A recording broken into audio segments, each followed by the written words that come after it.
maintenant de présenter notre conférencier prévu en anglais. C'est un artiste de Montréal. Il fait de la courtepointe et offre un service de piquage professionnel. C'est un honneur de vous présenter Jessie Roussel.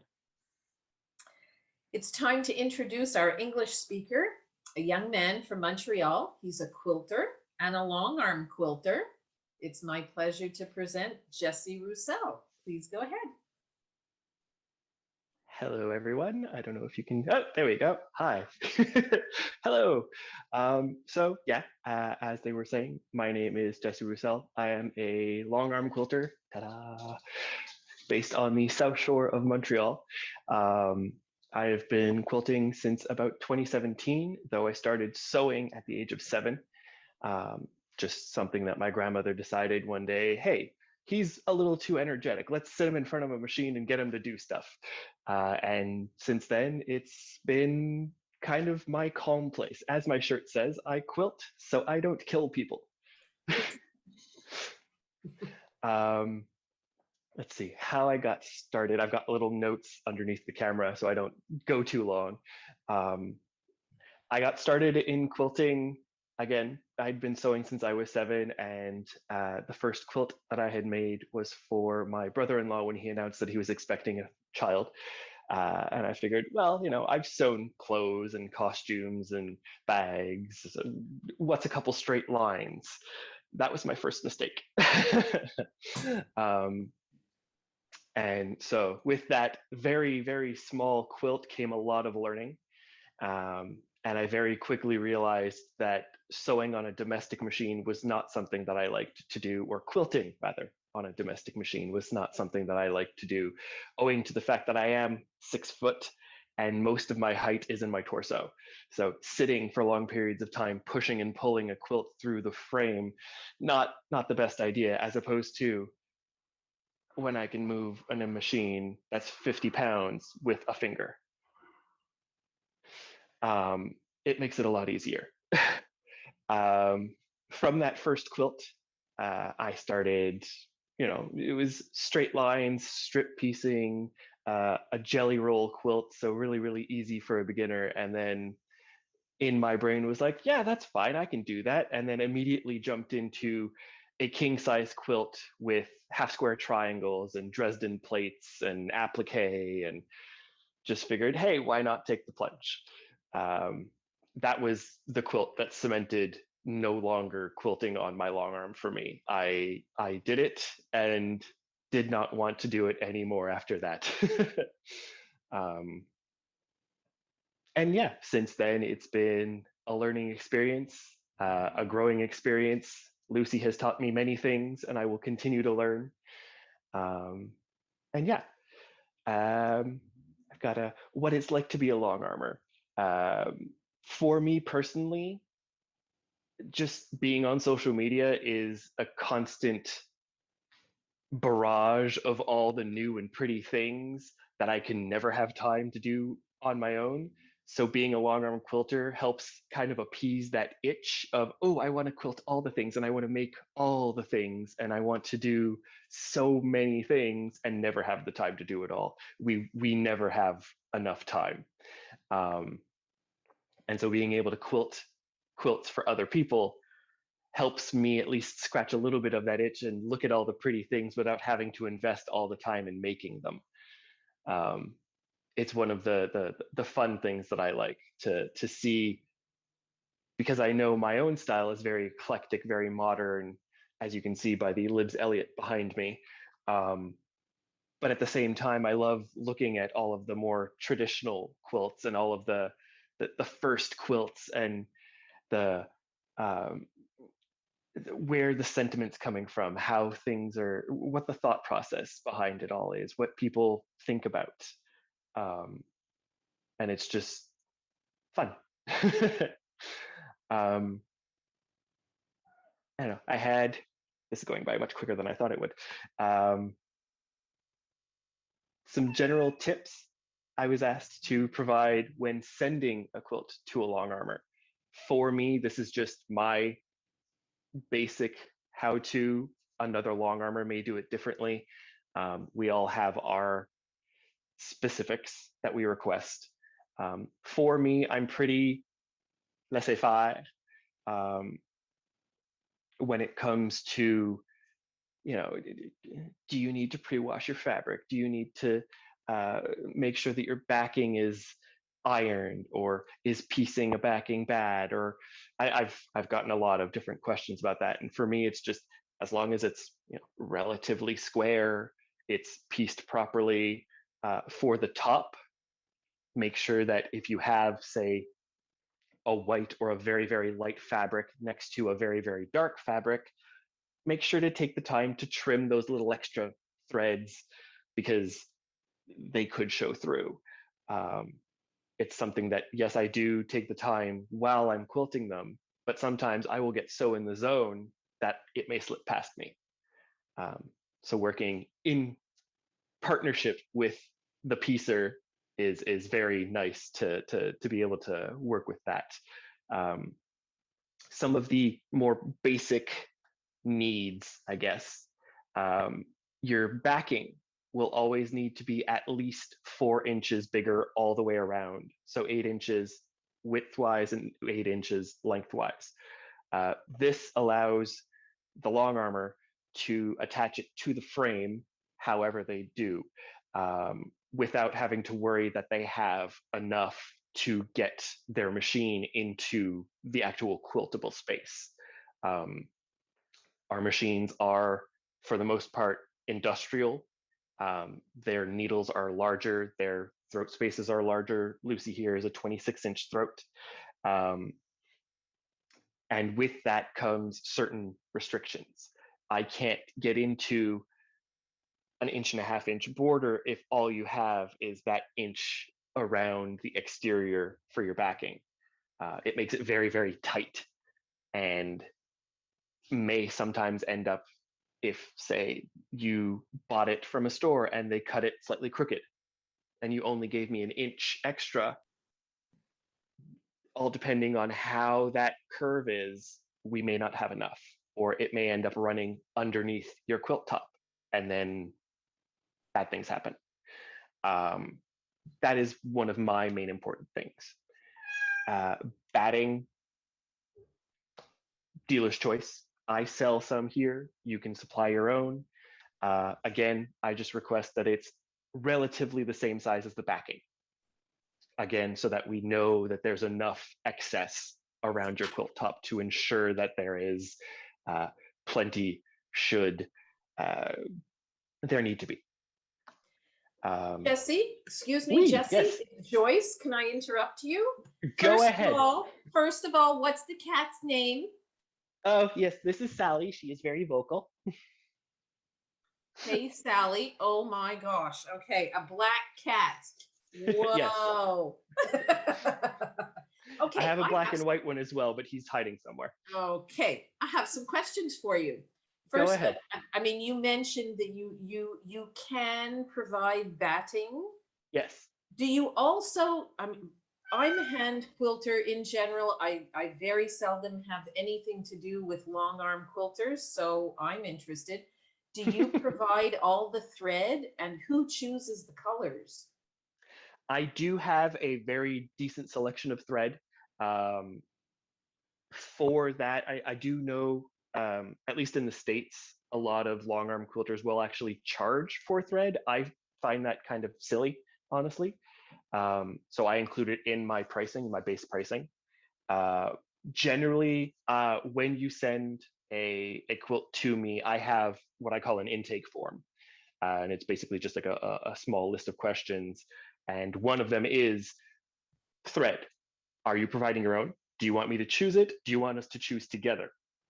Okay. So it'll vary depending on who's sending it, what the project is. I've had some clients who hand over the quilt and go, here, have fun. I've had others who are like, I want this panto and I want this thread and I want this thread for the back and I want this backing and I want this binding, and like everything is already pre-planned and they hand me over everything. So it's very much a spectrum. Okay. Where are you located physically? Which I am city? in St. Hubert. You're in St. Hubert. Okay. Yeah, so just off the South Shore. Okay. There was another question. What do you prefer to work on? your own custom let you run free, or a pentagraph, some kind of something that somebody gives you ahead of time? Honestly, I like everything. As I said before, it's very much the never-ending itch that needs scratching. So for me, I've done custom quilting. I've done this is an edge to edge because I would never custom quilt a bed quilt. It's just you're investing so much time into possibly having it get damaged. And for me, that's like, no, no, no, no, no, no. So one of my other questions on the intake form is, how is this going to be used? Is it going to be a bed quilt? Yes. Okay, we're doing an edge to edge. Okay. Generally, for something like that, I call her my teacher, my friend and the dealer who I purchased my Lucy from, Jessie Roussel out of Toronto, she gave me pretty much a basis of an idea of what I was working towards when I started quilting for people. And she was like, the custom quilting brings them in the door. The edge to edge is what pays your bills. Oh, okay. Which is kind of, yeah, I do have a few custom customers, but generally those are, wall hangings or show quilts. And so it varies depending, but generally most people will come to me for an edge to edge surface. Okay. Could you translate the two terms custom and pentagraph? Yes. Or Translate to pentagram? French. I'm not even sure what it's called. Yes, translate to French. Yep. Okay. Yep, please. Donc, un custom, ça serait idéalement, comme on dit en anglais, de in the ditch.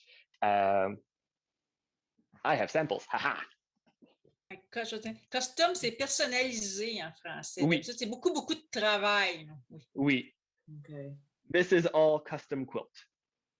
So, au début, on fait les contours, on isole chaque couleur, et après ça, on rentre, on fait le plus gros des détails. Après ça, on rentre et on fait encore plus de détails, et après ça, on retourne et on fait encore plus de détails.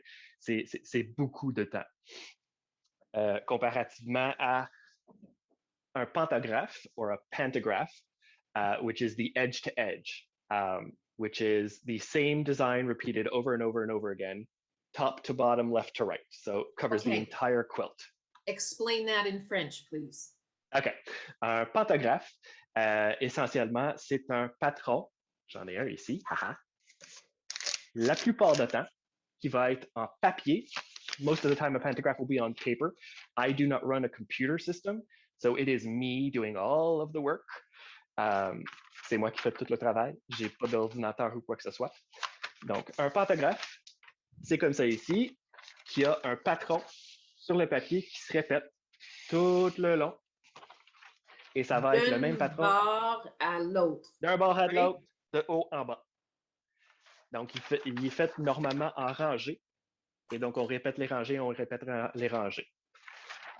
So again, a pantograph generally is an edge to edge. It'll be the same left to right, top to bottom, and you do it in rows, one row after the other, and you advance the quilt as you finish a row. Okay. What do you do when you're advancing and you run into a problem? There's a bump, something doesn't lay flat, the sewing comes undone. Not your You swear sewing. slightly under your breath. Yeah, okay. All right. And you get that out of the way and you go, okay, so what is the issue? If it's, say, a wavy border, that generally is a little bit easier to work out. I float all of my quilt tops. So generally, little breakdown on how a long arm works. The machine itself, essentially you can see how it's kind of angled out, is essentially a very big sewing machine viewed from the front as opposed to the side. Mm-hmm. So take your normal sewing machine, turn it 90 degrees so that you're looking at the head where the needle is. Mm-hmm. And that's what you're looking at here. Okay. A long arm itself is then put on a frame. Generally, most frames will have between 3 and 4 bars, and each bar is responsible for one specific thing. This bar back here is the take-up bar. That's the one that will roll the finished quilt up and essentially tuck it into the throat of the machine out of the way. There is another bar underneath that's kind of being blown out by Lucy's light. There we go. Yes, that's better. This bar better. down here doesn't have any type of canvas on it. It's just there. It stays put. This is the one that's generally there or not there, depending on the manufacturer. Most people will call this either a dead bar or a leveler bar, or something of that like. And what this one does is essentially keeps the quilt at an even surface throughout the entire quilting process. So I can quilt a queen size quilt like this gravity, the orbiter behind me. And as I roll up onto the take-up bar, the quilt's going to get thicker and thicker and thicker. Mhm. But the dead bar here ensures that as it passes underneath and towards the front of the machine, it stays perfectly straight, no matter how much is being rolled up. Then you would have down here, yeah, you can just see it. That is generally the belly bar positioned at the belly. And this is generally where you would connect the other end of the backing. And this fourth bar here, the one with all the tape on it, generally, if you do not float a quilt top, you would then pin or zipper tie, or I use clamps. You would clamp it to this one and then roll it up completely to keep it out of the way. And then you would start quilting, and as you roll up the quilt, you would unroll the quilt top and the backing at the same time, with the batting floating between the two. Okay. I don't do that, mainly just because I find it gives me a lot more control over how the quilt top sits on the frame. So, for example, going back to the wavy borders, if I see that, you know, I'm doing an advance and everything's sitting flat and everything's perfectly fine, and then all of a sudden one border starts to do gets a little friendly and starts waving. That freedom with the floating quilt top will allow me to be like, okay, why is it doing that? Is it extra fabric? Is it because for some odd reason I'm not, you know, I didn't tug that side evenly enough or flatten everything out? And looking at it, if it is very much a wavy border, being that is on the end out extremity is actually a saving grace, because you can actually work it in as you're basting down the edge, and as they say, you work in the excess.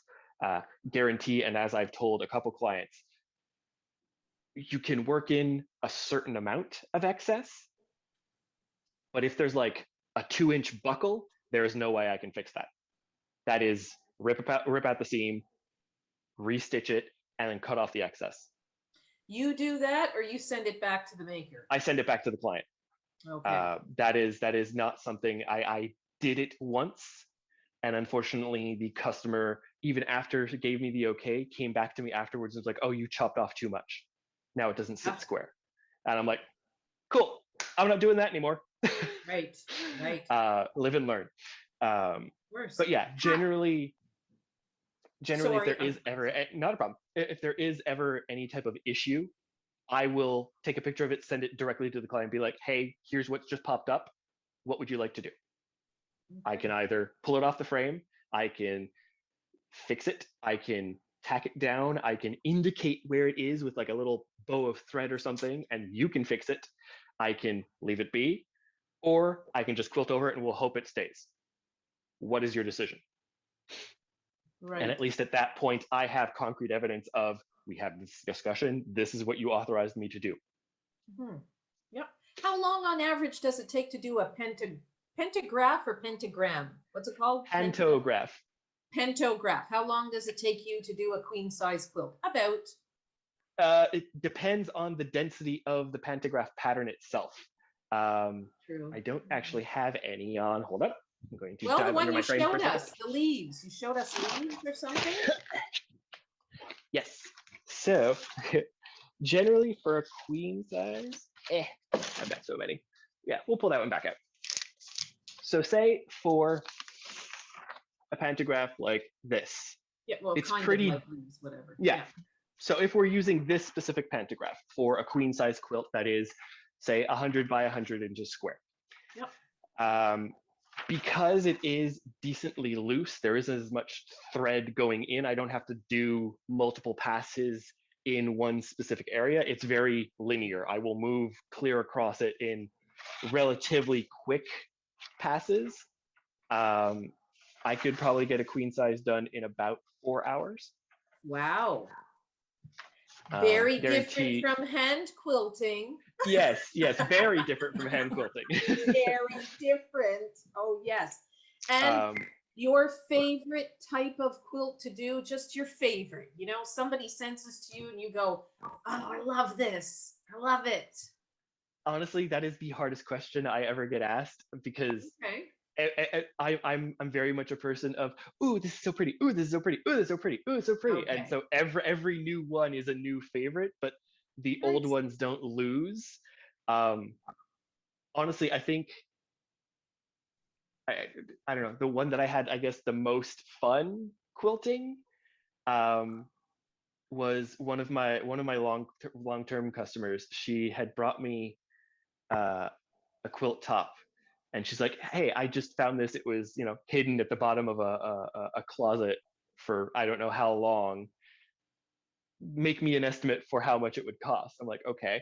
I take it out, and it's a post on my Instagram, but it's essentially a queen size 93 by 110 inches made entirely out of 1-inch hexagon EPP. Wow. Yeah, it took. I unfolded this thing and I was just like, oh my, this is. So that's cool. This is fun. Yeah. So yeah, I made her the estimate. She's like, oh, okay. I'm like, yeah, it needs a lot of quilting because the one major thing about the quilting is that it's there to hold the quilt top together. Yeah, stabilizes everything. Exactly. So with literal thousands of 1-inch hexagon pieces, all hand pieced together, you need to make sure that every single hexagon gets tacked down. You catch everyone. Yeah. Exactly. So I can't use a very wide open pantograph. Or, I mean, I could have custom quilted, but she was planning on using it for a bed. And I'm like, no, we're not going to charge you $5,000 to custom quilt a bed quilt. Right. Yeah. We're coming close to the end of our time. What's the delay? What would be the delay if somebody contacted you today or tomorrow? What's the normal delay to have something done? Generally, my normal delay is about 2 weeks. Presently, I just cleared out my queue. So if anyone calls me today or tomorrow, first come, first serve. Oh, that's excellent. That's excellent. So again, we're going to post on Facebook, I believe, your coordinates afterwards. So goodbye to you. Thank you very much. And the cat. Yes, the cat says bye. That was wonderful. Thank you very much. And if anybody else would like to contact or know more about Jessie, please visit him. Can we catch you on Facebook? Do we find you on Facebook? Jessie? Yes, you can find me. I have Facebook, Instagram. Generally, the Facebook is a little less accurate. Everything routes through my phone, so it eventually gets to me. But generally, the safest way is through Instagram to direct message me or through my website. I do have a contact form on my website. Through your website, www.jroussel, ROUSSEL, creations.com. Correct. We'll post all of that on Facebook later on. Thank you very much. My pleasure. Un grand merci à Jessie pour sa participation à notre célébration. Si vous voulez en savoir plus, vous pouvez visiter son site web www.jroussel, Roussel, création avec un S.com. On va mettre toutes les informations ensuite sur notre page Facebook et Instagram. Et je crois qu'il va falloir qu'on le fasse revenir pour une présentation en français parce qu'on a eu des demandes qui disaient on le veut en français. Donc, on le met dans notre liste de choses. Pas de souci, tout le monde. On vous a bien entendu.